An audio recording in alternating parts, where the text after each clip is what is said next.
Thank you very much, Mr. President. Thank you very much. Mr. President, in the year 2006, against all the odds, the St. Lucia Labour Party lost governance. Against all the odds. At a time when we had a mere 13% unemployment.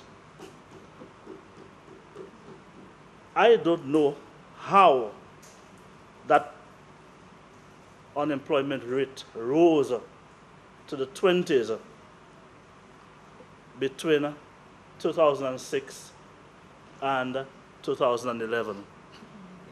Against all the odds, Mr. President, we lost the elections. Even when we had a booming construction industry.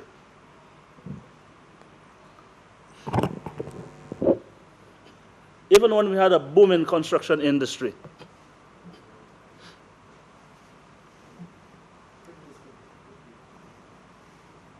We lost. And when we lost, what we saw, as I indicated earlier, was a rise in the unemployment rate from 13% to about 23% in 2011. What we saw was Operation Restore Confidence to curtail rising crime. What we saw was uncontested corruption. We saw disregard for the Constitution. We saw breaches in terms of the laws, in terms of the protocols of this country. We saw a crisis of confidence for both our citizens and for investors. Hence, we challenged those issues. And we came back into office.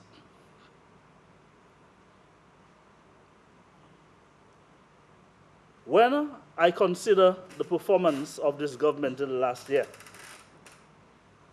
the figures have been presented in the budget address by the Prime Minister.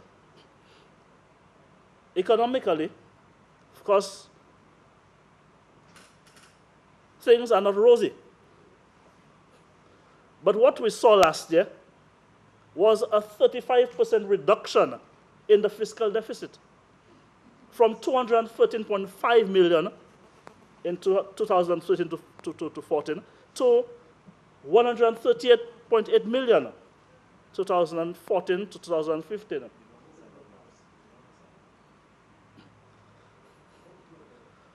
What we saw was a 5.2% increase in total revenue and grants during this period just ended.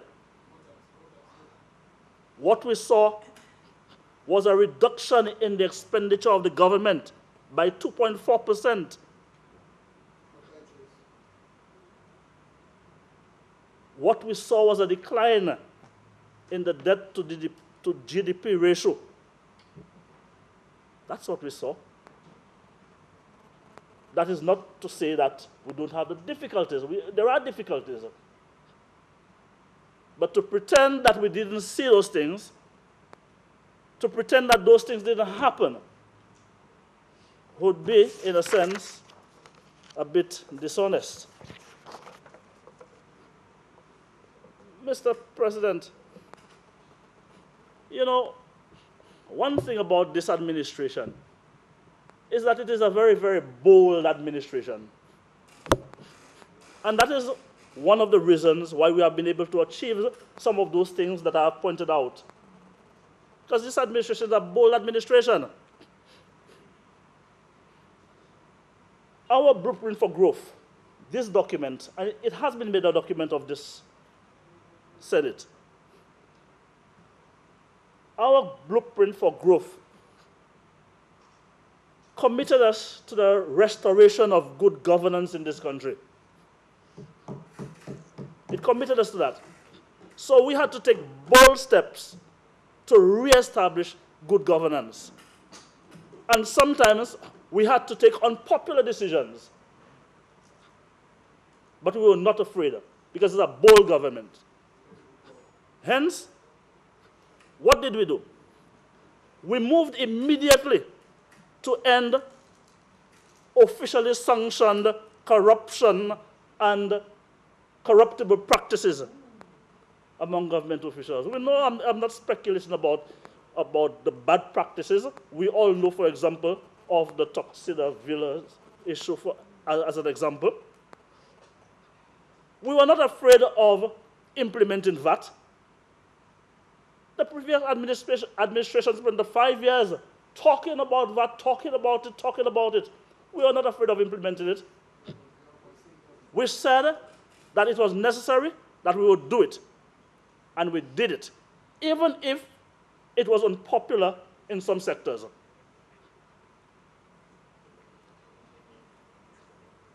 We continued the good practice that we had established previously in engaging the opposition. And some members opposite in the other house would tell you of the consequences of that engagement. We enacted the anti-gang legislation to aid the police in tackling crime in certain hotspots around the island. And we made amendment to the Police Act.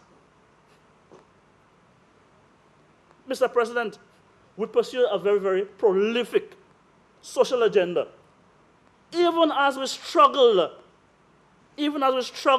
to stabilize the economy, we pursue that very, very prolific social agenda. We refused to hand over the country to the IMF. We refused.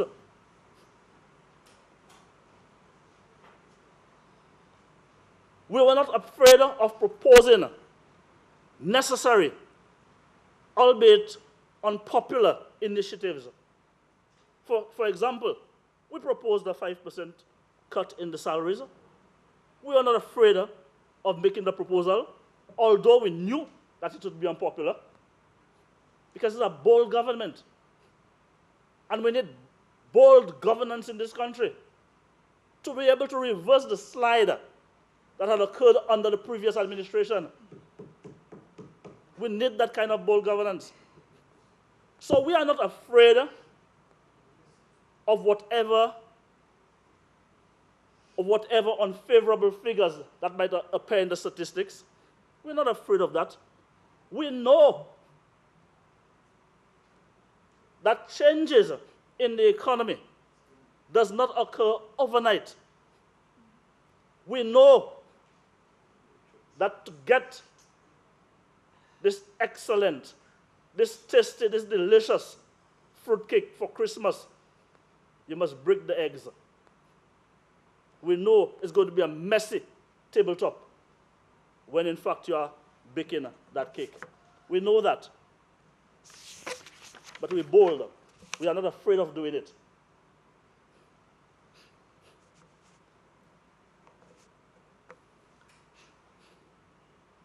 So, there we are at this point.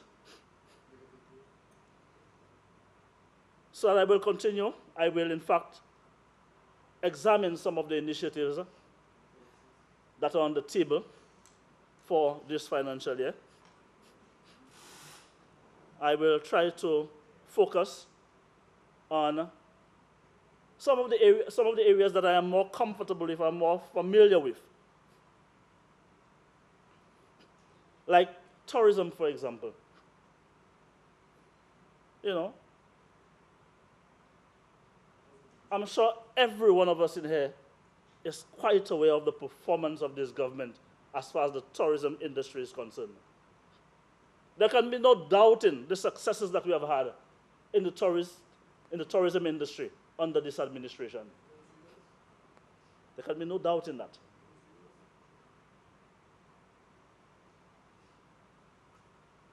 recognizing the fact that this is one of our key economic sectors, and recognizing the fact that we need to bring in this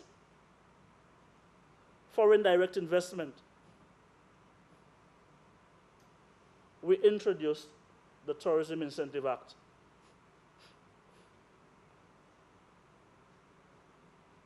And of course, the Prime Minister, in his budget address, spoke of the need to offer a differentiated product relative to other Caribbean countries, relative to other Caribbean destinations.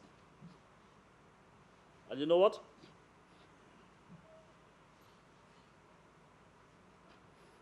He proposed a new World Bank-funded project to enhance podcast tourism.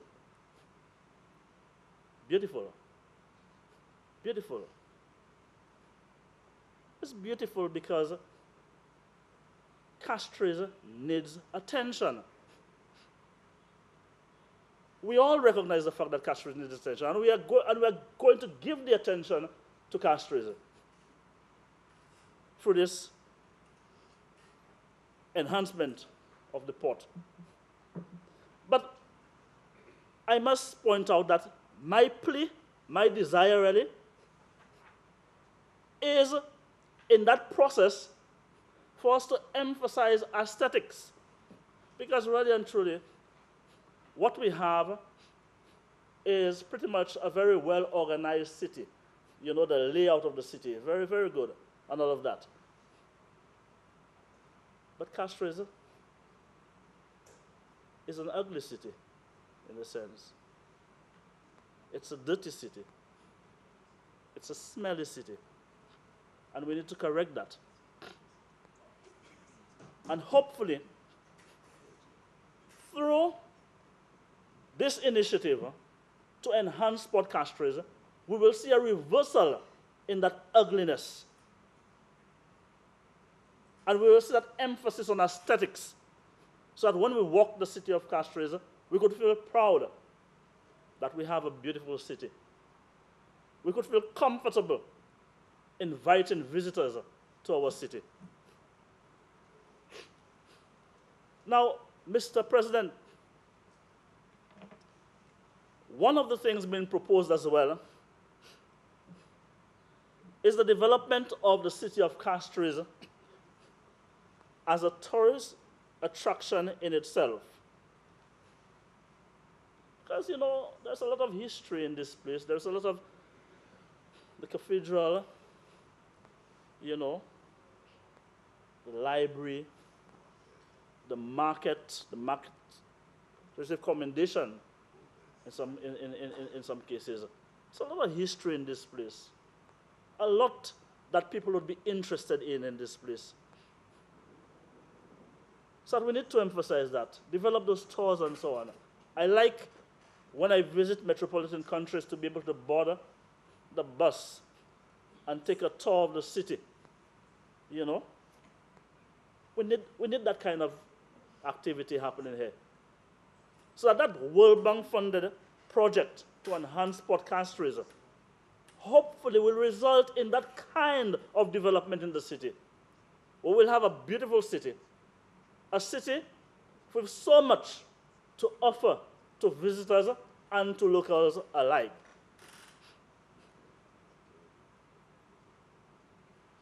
However, Mr. President, in all of that, citizen and visitor safety is paramount.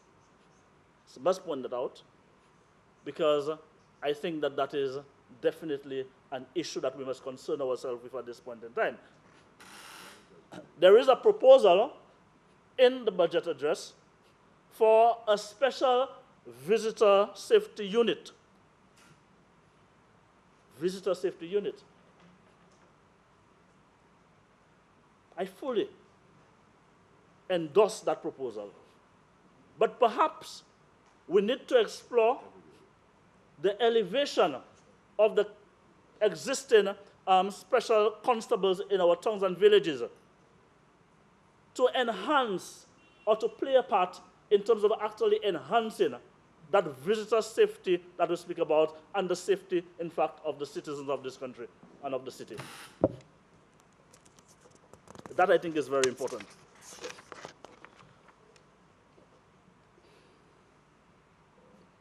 Those who spoke before me, Mr. President, have spoken about the Uwandoro International Airport Initiative.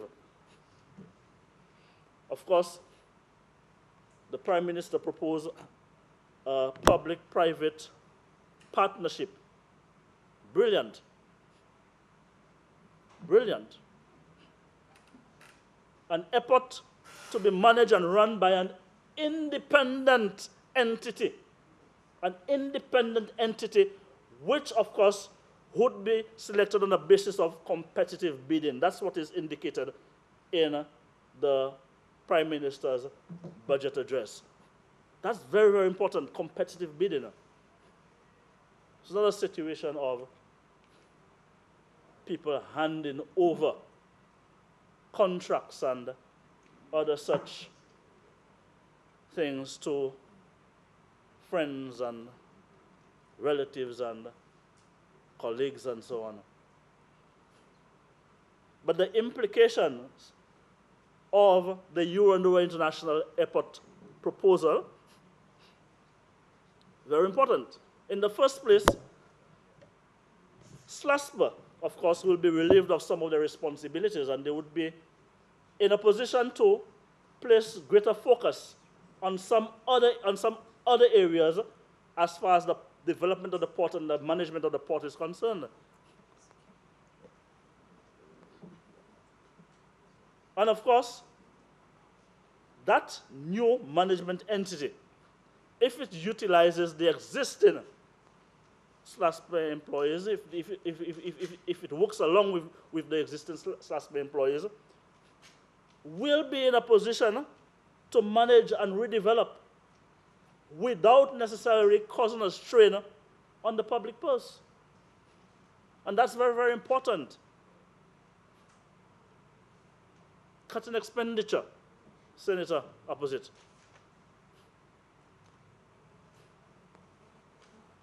Senator King mentioned the discomfort at the airport. Of course, we are in a position now through this project to address that discomfort, so that we will have an institution, an airport that can, in fact, represent some kind of international gateway that every St. Lucian can be proud of. And of course, very, very importantly is the fact that that initiative promises to create quite a few jobs for the people of the south of this country in particular.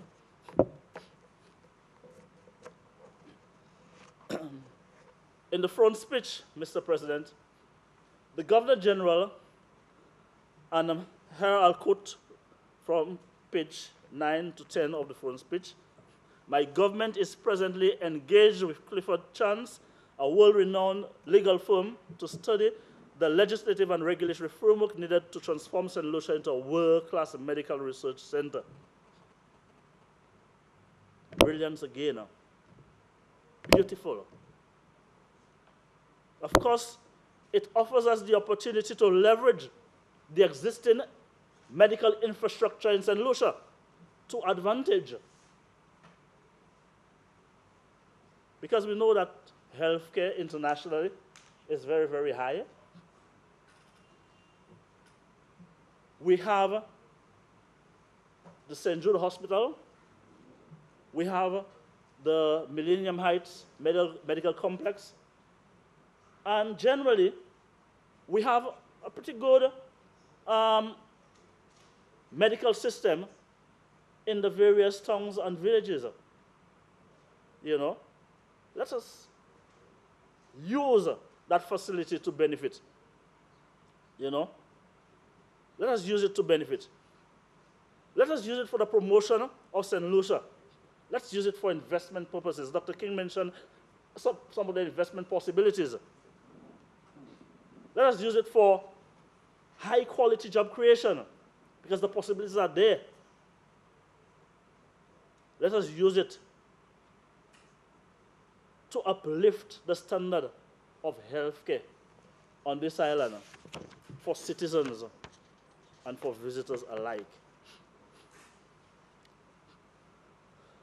Let me shift gear, Mr. President, to look at some other area. Creative industries.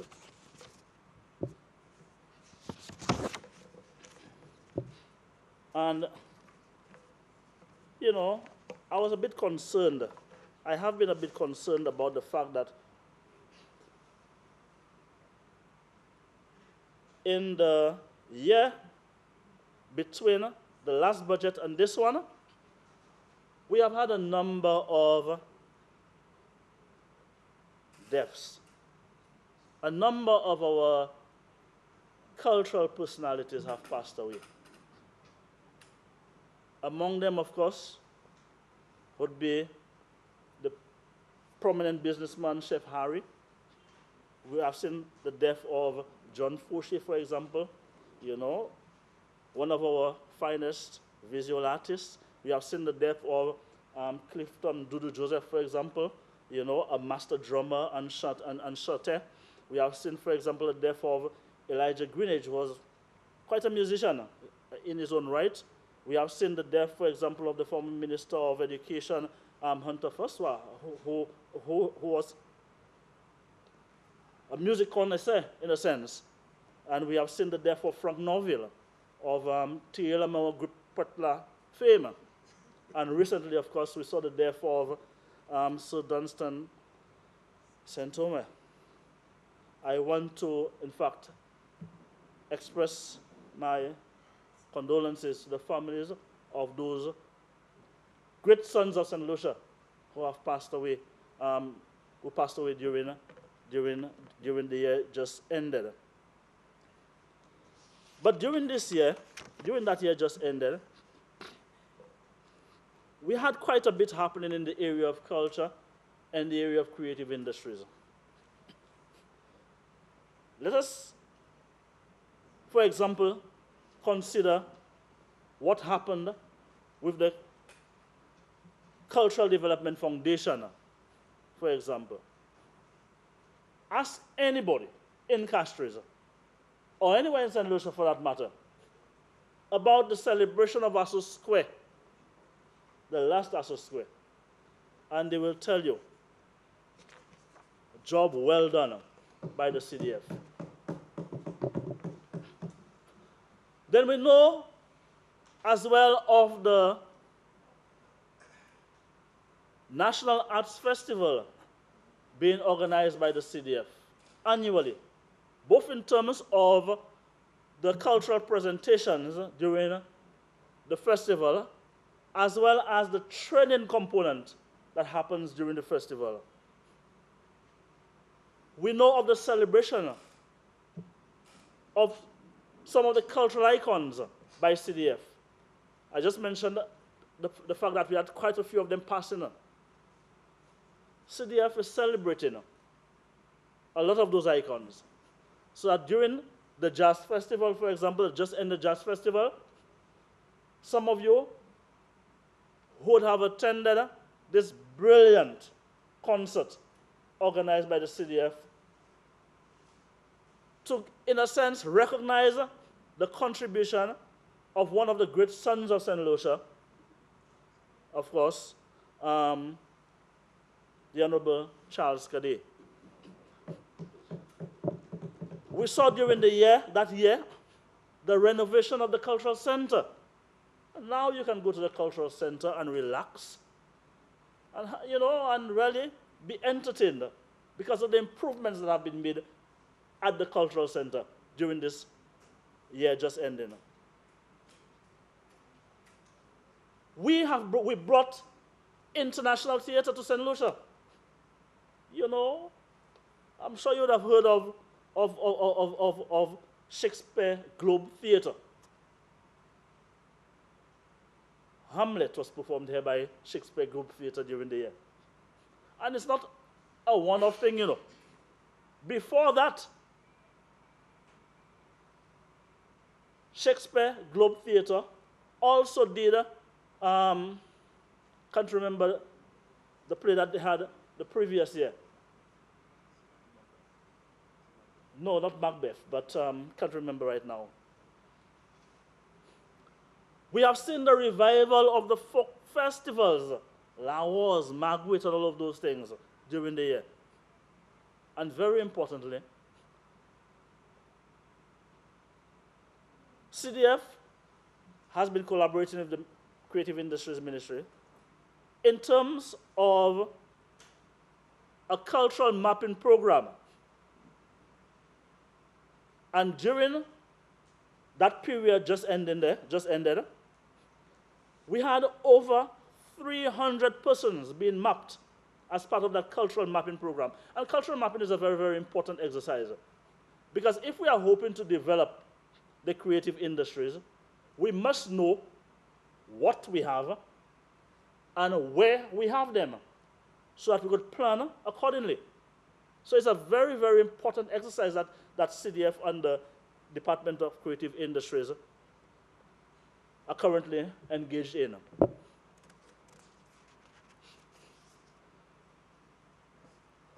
At the Department of Creative Industries itself, talk about employment all the time. I'll give you a little employment statistic that perhaps is missed sometimes.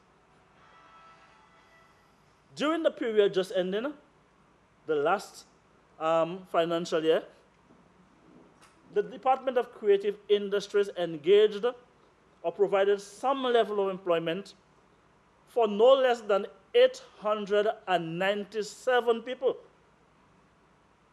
through its National Performance Program and other programs that are in place through the Department of Creative Industries. Because we keep the records. That's how we know it.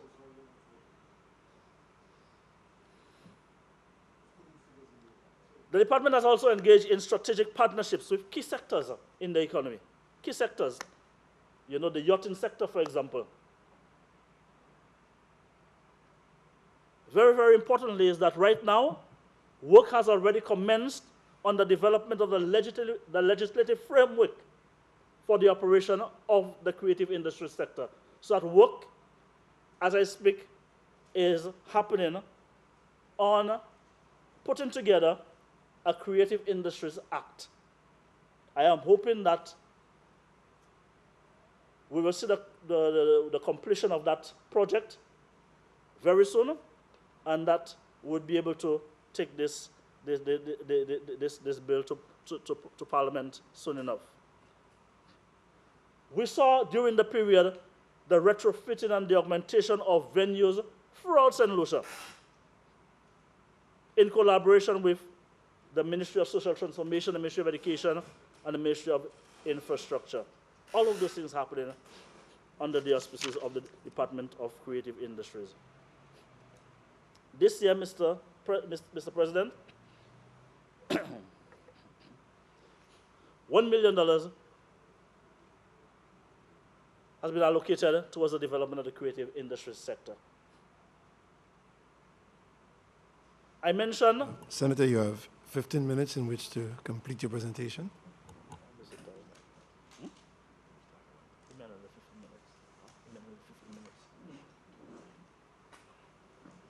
President, I beg that we invoke Section 35(3) and Bill 35(1) to allow the member an additional 15 minutes. Senators, the question is that we invoke Standing Order 35(3) to suspend Standing Order 35(1) to allow the Senator an additional 15 minutes in which to conclude his presentation. I now put a question. As many as of that opinion say aye. Aye. As many as of a contrary opinion say no. I think the ayes have it. Ayes have it. Proceed, Senator. Thank you, Senators. Thank you, Mr. President. I need to highlight the fact that talk about investing in youth, talk about investing in creative industries and so on. The Prime Minister highlighted some key areas that will be dealt with by the Ministry of Tourism, Heritage and Creative Industries in his budget address. One of those areas would be a small grants program, which would provide access to finance for micro and small-size enterprises operating in the creative industry sector. Now, that's very, very important, because a lot of the times, those people who are engaged in culture and the creative industries, they are not able to attract the finances that they require to get into business. So making grant fund available to them provides them with that opportunity to start off then. What we will be working on during the year, however, is to be able to put together a more formal structure within which the grant funds could be actually allocated, so that at some point in time during the year, you will see the adoption of a formal small grants policy to in fact guide the operation of that small grants program. Of course, mention support for developing marquee industry events, mention the Art in Public Spaces program, training and capacity building an organization, as well as an export market development program supporting external opportunities. But even as we talk about supporting external opportunities, you know, many times in discussion of the creative industries and so on, we hear of the export potential for the creative industry sector. So people speak to me very, very often about successes from the Caribbean, like Bob Marley and like Rihanna and so on. And I say to them sometimes, we don't even have to go that far. We need to give support at the grassroots level. Take Carnival, for example. For a period of 2 or 3 months, you have a whole economy in itself operating to allow the Carnival event to happen. All the people who get employment in the bands, in the Calypso tents, and in the various activities and so on, the opportunity is there for people in the creative industry sector to, in fact, earn income and develop the various skills and so on. But before moving on, I really need to congratulate a very important section of the creative industries. There is an organization called the Audiovisual and Film Association. And I must admit that they are perhaps the most vibrant and active and organized sector within the creative industries. And they have been doing quite a bit of work, organizing themselves and trying to get off the ground, trying to provide employment, trying to provide opportunities for people in the film sector. We are hoping to lend support to that association through the establishment at some point in time, hopefully during this year, of a film commission that will both help the development of film industry locally and also regulate the way that we, in fact, open or make St. Lucia available to filmmakers from overseas. That, I think, is a very, very important thing, because there's lots of money to be made from the film sector if we have the right structures in place. Then, Mr. President, we have Carnival. Of course, Carnival opens this Sunday coming at the Salmon Park. And somebody mentioned the Festivals Commission. I must point out as well that this year will also be the last year that you will have the organization of Carnival by the Carnival Planning and Management Agency.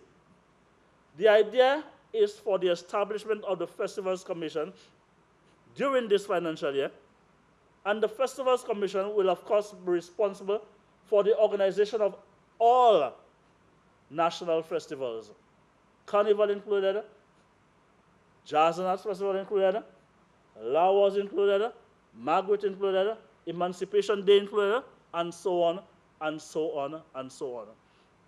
So we'll have a central agency managing festivals nationally. Mr. President, I think it is important enough to note that this year we have an increase of $600,000 in the allocation for Carnival. And that is significant because every year there is an outcry from the various stakeholders in the Carnival that there is not enough money available for this and for that. We have increased the allocation by $600,000. I dare say that may not necessarily be enough, but it is a significant amount, particularly given the current economic situation that we are faced with. What I am calling for, however, is for enterprise and entrepreneurship to drive the Carnival Festival. There are lots of opportunities, entrepreneurial opportunities, during this festival. And I do not believe that enough is being done by the citizenry to use the festival to generate enterprise that will help drive the festival forward. That, I think, is very, very important. And, of course, we also need to strengthen the various sectors of the Carnival and so on. The Jazz and Arts Festival, Mr. President, everyone will say, as usual, it has been a resounding success. But I think very, very important is the fact that it is not just a marketing tool these days. I think it has become a tool for cultural mobilization, a tool for economic generation. So during the Jazz and Arts Festival, there is quite a bit of economic activity island-wide. And that is significant. You know, the highlight of it all is the fact that the event has spread, and the people of St. Lucia, the citizenry, they have embraced the festival, and they are making it work for them economically. My only disappointment this year was the fact that Laboe Promotions was absent, so that the distinctive Jazz in the South production didn't happen. Like Senator Parler, I am hoping that the Silver Jubilee of the Jazz and Arts Festival will in fact become an event, an experience that people would not forget. It would be that big, that engaging.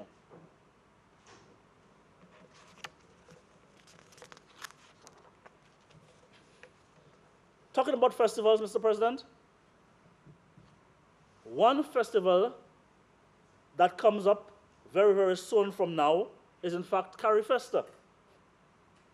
Carifesta 12 in Haiti.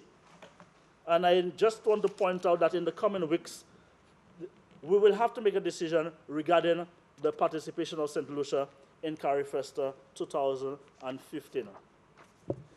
Last year,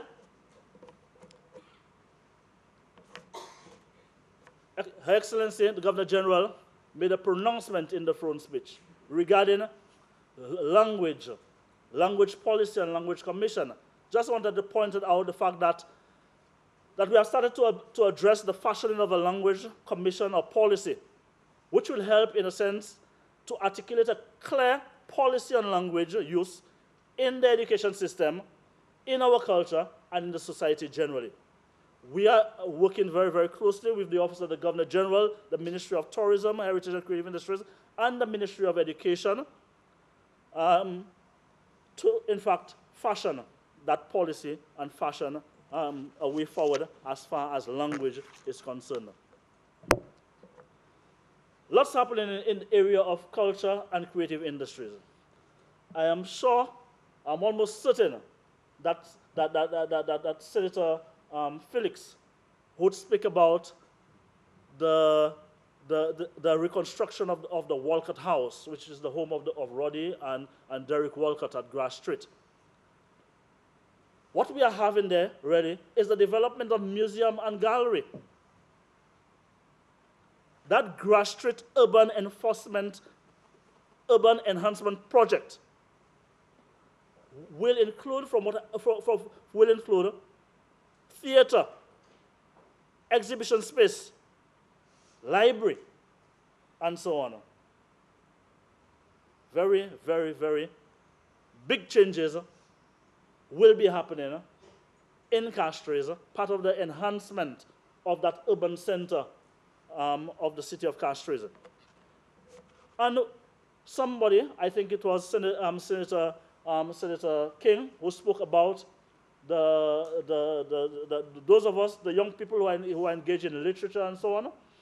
I just wanted to point out the fact that during the course of this year, you will see the launch of a biannual journal, literary journal, which will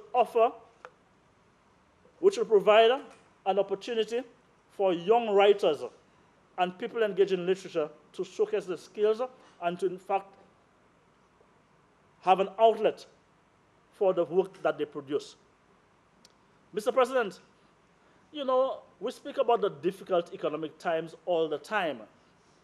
But I think it is very, very important to note that despite the difficult economic times, the government has continued to support certain initiatives that are considered by some to be non-productive areas.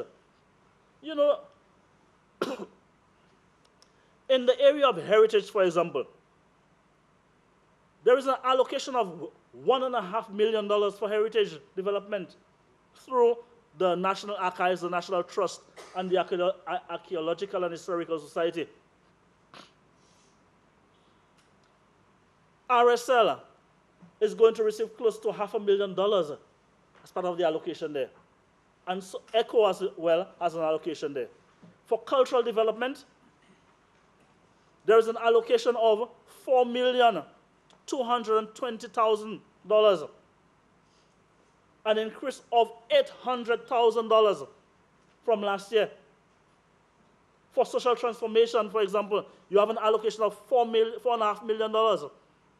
For youth services, $292,000,000. For sports, $624,000. $624,000. Did you hear that, Senator Opposite? Who complained that, you know, we were not doing anything in terms of youth and so on. And of course, we must also take into consideration the fact that the Governor General did indicate in a throne speech that a national youth service would in fact be established, right, to deal or to promote a culture of service and respect among young people in St. Lucia. I just want to point out that the fact that scarcity of resources is not going to be a hindrance in terms of the actual establishment of that National Youth Service.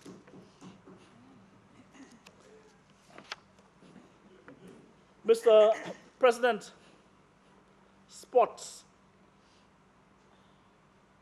The achievement of the young people in the area of sports is almost unprecedented in the last financial year. You know, almost unprecedented. We have championship team here and championship team there, medals here and medals there. We have the development of playgrounds here and playgrounds there. Philip Marcella grounds, Marshall grounds. We have lighting of fields. We have champions in several competitions locally and regionally. But I must point out that to continue that success trend, to continue the successes that we have had in sporting area, the rehabilitation of the George Odlum Stadium immediately as the new St. Jude Hospital is recommissioned is imperative. Very, very important.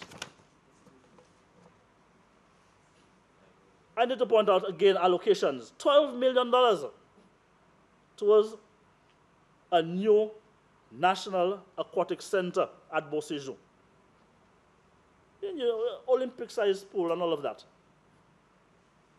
The only thing is that at this point in time, we are in a bit of a quandary to host or not to host the Commonwealth Games.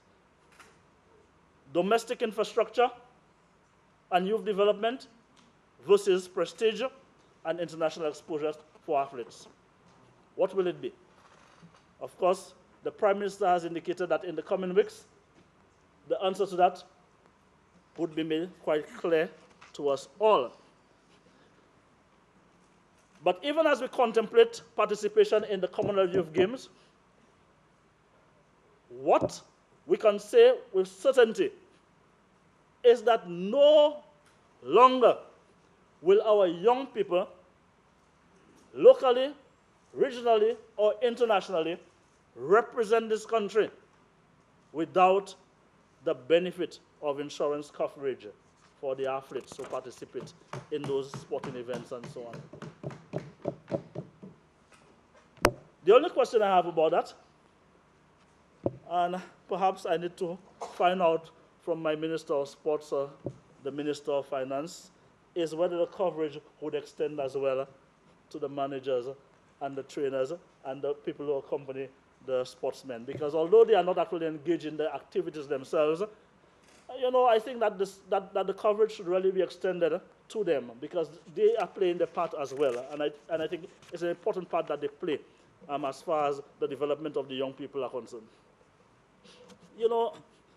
Still looking at the area of social protection and so on, the Prime Minister is very, very fond of a particular word, compassion. He speaks of being a compassionate people all the time, And that, of course, is the basis for the social protection program that this government offers. That has been the basis for it. So, in a sense, I am appalled by the fact that there are some people opposite who will say to me that NICE is a waste of time. How could NICE be a waste of time? How could NICE be a waste of time? You are employing people at all levels, and it's a waste of time? Well, maybe not in those words. I can't remember the words that were used. Can't remember the words that were used. The fact of the matter is that $20 million would be injected, had been allocated for the NICE program, employing young people. This financial year, $20 million. And of course, I must indicate my appreciation for ALBA and the government of Venezuela for making that money available to support the labor farm program, for example, under the NICE. Same people that were saying there is nothing in place for youth in agriculture. Labor farm program. It has assisted over 100 farmers to return to production by subsidizing costs. Wonderful news. And of course, over a period of 6 months, up to 60% of the salary of new employees between 16 and 45 years who are employed by employers in the productive sector would be covered through the NICE program. Where did they get the idea that NICE, what I say, teach a man to fish? Of course you teach people to fish. But while they are learning to fish, they must eat. Because a starving man can't learn. You have to provide opportunity for them to eat. Yeah? And that kind of opportunity is also provided for STEP. You know how many people that couldn't get work before STEP and now they're able to get work to send children to school and to undertake other domestic responsibilities. Yes. Yes, because you work, you don't understand the importance of pay for 3 weeks. But when a man has not worked for years and he gets the opportunity to earn a salary for 3 weeks, it is important to him. Right? It is important to him. So while we will teach him how to fish, during the time that we are teaching him how to fish, we will feed him. We will feed him. So that we continued, in that regard, we continued the Hope and the Kudme Centrality program. $3.5 million allocated for that. $3.5 million allocated for that. I need to address the issue of the constituency development program as well, Mr. President. You see, last year, Mr. President, and some people were dishonest enough to talk about, you know, this side not appreciating the Taiwanese and so on, and now they're appreciating them and so on. This side couldn't appreciate the modus operandi of a particular gentleman during a particular period of time. But this side studied a particular situation and figured that, look, we had better continue to deal with a particular group of people because, you know, situation had changed. And those people had to operate. They had to play ball by our rules. So that there was no longer the question of handing money over to individuals because money had to go into the consolidated fund. And instead, we organized the constituency development program so that last year, we spent over $18.7 million in the program. 552 contracts were issued. Over 3,000 construction jobs were created. The development of community drains, roads, river walls, sidewalks, and footpaths. And then you know what's happening this year, Mr. President? This year, over $24 million was spent in that constituency development program. Nearly 3,000 construction jobs will be created in over 100 projects spanning every single constituency, not just the constituencies that are represented by the St. Lucia Labour Party. Because we understand the importance of enhancing our communities. We have to enhance our various communities. In that regard, Mr. President, in that regard, there has been the allocation of $2.3 million for the enhancement of the town square in Soufrière, and $2.4 million for a new market in Labrie.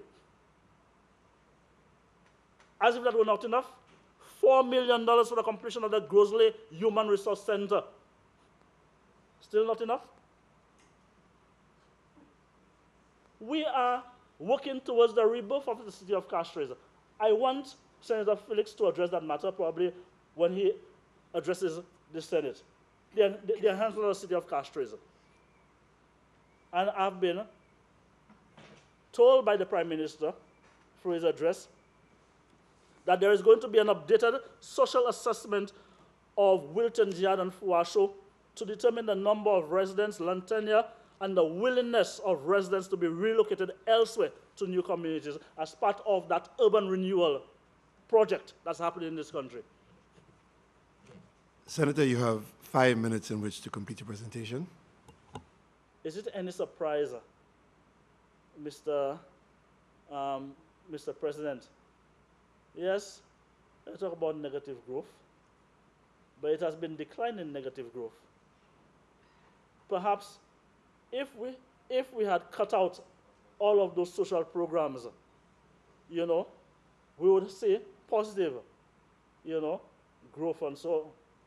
But we prefer to keep those social programs and record diminishing, you know, negative growth than to see positive growth and no social programs. These social programs are extremely important, you know, to keep St. Lucia alive, to keep the populace hopeful, to keep this country running. Very, very important, you know. The idea, of course, is to provide an improved quality of life for the residents in the various communities.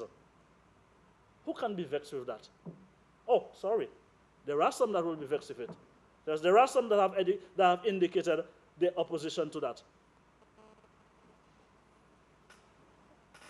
Mr. President, I will not go on and on with this thing. Suffice it to say that, you know, just to point out that as an educator, as a trade unionist, as an educator of over 25 years, at every level in the education system, from primary school to university, as a general secretary and full-time worker at the St. Lucia Teachers Union and the Caribbean Union of Teachers, you know, I hear people making statements about schools with no science programs. Ridiculous. There is, in fact, basic curricula that must be offered at all schools. So there will always be science as part of the school curriculum. There will always be science as part of the school curriculum. Always. There's a basic package that every school must offer. And schools go in weeks on ends with no water. Another ridiculous notion. Every teacher knows that after 1 or 2 days of no water, they know what to do. You know, there's a protocol as far as the operation of schools with no water and so on is concerned. I don't know where people get their information from. But I'll leave it at that, Mr. President. I'll leave it at that. I just want to thank colleague senators for this opportunity to share with you some of my own thoughts and insights into this budget that has been presented by the Minister of Finance, Prime Minister, Minister of Finance, and to just signal my intention to vote very, very enthusiastically in support of this budget. Thank you very much, Mr. President.